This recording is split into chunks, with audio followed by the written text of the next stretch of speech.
L'univers est une symphonie de signaux, un mélange harmonieux de vibrations qui façonne notre réalité. Du doux bourdonnement de la Terre à la lumière éblouissante des étoiles lointaines, nous sommes entourés d'une interaction constante d'ondes et d'oscillations. Imaginez un rayon de soleil traversant un prisme.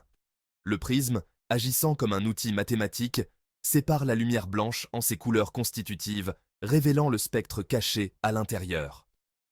L'analyse harmonique, par essence, est comme un prisme mathématique pour les signaux. Elle nous permet de décomposer des signaux complexes en leurs éléments constitutifs fondamentaux, révélant les fréquences et les motifs cachés qui se trouvent sous la surface. Cette capacité à disséquer et à comprendre les signaux a révolutionné de nombreux domaines, des télécommunications à l'imagerie médicale.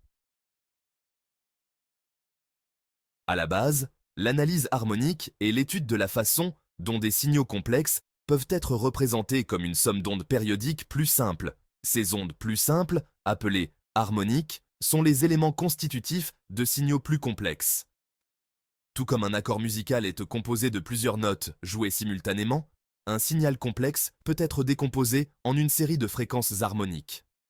En décomposant un signal en ses fréquences constitutives, nous pouvons isoler et analyser des composantes spécifiques, révélant des motifs et des relations cachées. Cette capacité à déconstruire la complexité est ce qui fait de l'analyse harmonique un outil si puissant en sciences et en ingénierie.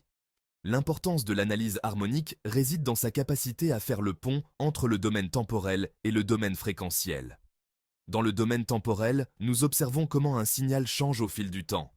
Dans le domaine fréquentiel, nous voyons le signal comme un spectre de fréquences, révélant la force relative de chaque composante fréquentielle.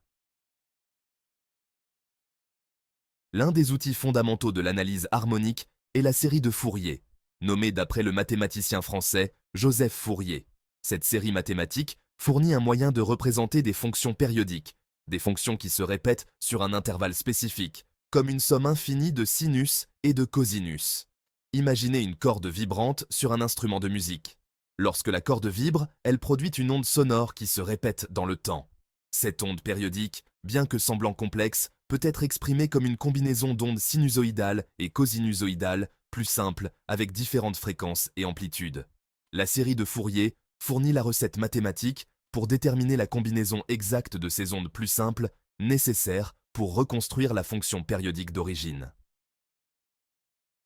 En calculant ces coefficients, nous pouvons obtenir une description complète de la fonction périodique en termes de ses fréquences constitutives. La série de Fourier nous fournit un outil puissant pour analyser les signaux périodiques et extraire des informations précieuses sur leur contenu fréquentiel. En décomposant un signal en sa série de Fourier, nous obtenons un spectre, une représentation visuelle des composantes fréquentielles du signal et de leurs amplitudes correspondantes. Ce spectre, souvent représenté sous la forme d'un graphique avec la fréquence sur l'axe des X et l'amplitude sur l'axe des zigzags, révèle les fréquences dominantes présentes dans le signal. Les pics dans le spectre indiquent des composantes fréquentielles fortes, tandis que les creux représentent des composantes plus faibles. En analysant le spectre, nous pouvons obtenir des informations sur les caractéristiques du signal, telles que sa fréquence fondamentale, ses harmoniques et sa distribution fréquentielle globale. Alors que la série de Fourier est un outil puissant pour analyser les signaux périodiques, de nombreux signaux réels ne sont pas parfaitement périodiques. Ils peuvent présenter un comportement transitoire, des changements progressifs au fil du temps, voire des fluctuations aléatoires.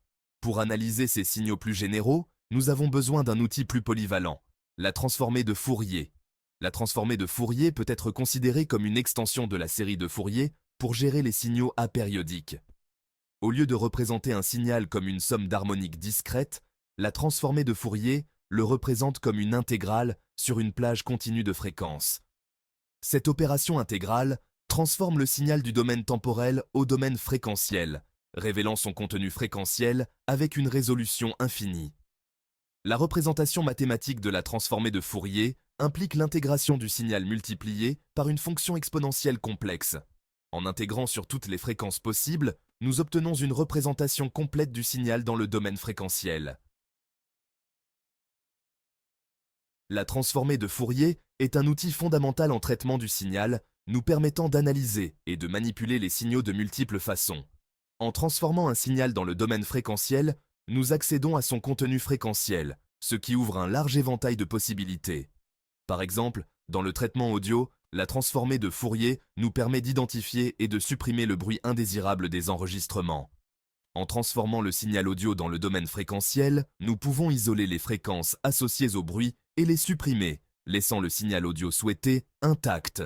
Dans le traitement d'image, la transformée de Fourier est utilisée pour des tâches telles que l'accentuation des images, la détection des contours et la compression d'images. Le traitement du signal, le domaine qui traite de l'analyse, de la modification et de la synthèse des signaux, repose fortement sur l'analyse harmonique. Du filtrage du bruit à la compression des données pour une transmission efficace, l'analyse harmonique fournit la base mathématique d'innombrables techniques de traitement du signal. L'une des principales applications de l'analyse harmonique dans le traitement du signal est la réduction du bruit. Les signaux du monde réel sont souvent contaminés par du bruit, ce qui peut masquer l'information souhaitée. En transformant le signal dans le domaine fréquentiel, nous pouvons identifier et supprimer les composantes fréquentielles associées au bruit, nettoyant ainsi efficacement le signal et améliorant sa clarté. Une autre application importante est la compression de données. En analysant le contenu fréquentiel d'un signal, nous pouvons identifier et supprimer les composantes fréquentielles qui transportent peu d'informations, réduisant ainsi efficacement la quantité de données nécessaires pour représenter le signal sans perte significative de qualité. En approfondissant le monde de l'analyse harmonique, nous rencontrons des concepts plus avancés qui étendent sa portée au-delà de l'analyse de simples signaux périodiques. Ces concepts, souvent ancrés dans des mathématiques abstraites, fournissent des outils puissants pour s'attaquer à des problèmes complexes dans divers domaines. L'un de ces concepts est l'analyse en ondelettes, qui utilise des fonctions ondulatoires localisées appelées ondelettes pour analyser les signaux. Contrairement aux sinus et cosinus, qui s'étendent à l'infini dans le temps, les ondelettes sont localisées à la fois dans le temps et en fréquence, ce qui les rend adaptées à l'analyse de signaux présentant des caractéristiques transitoires ou des discontinuités.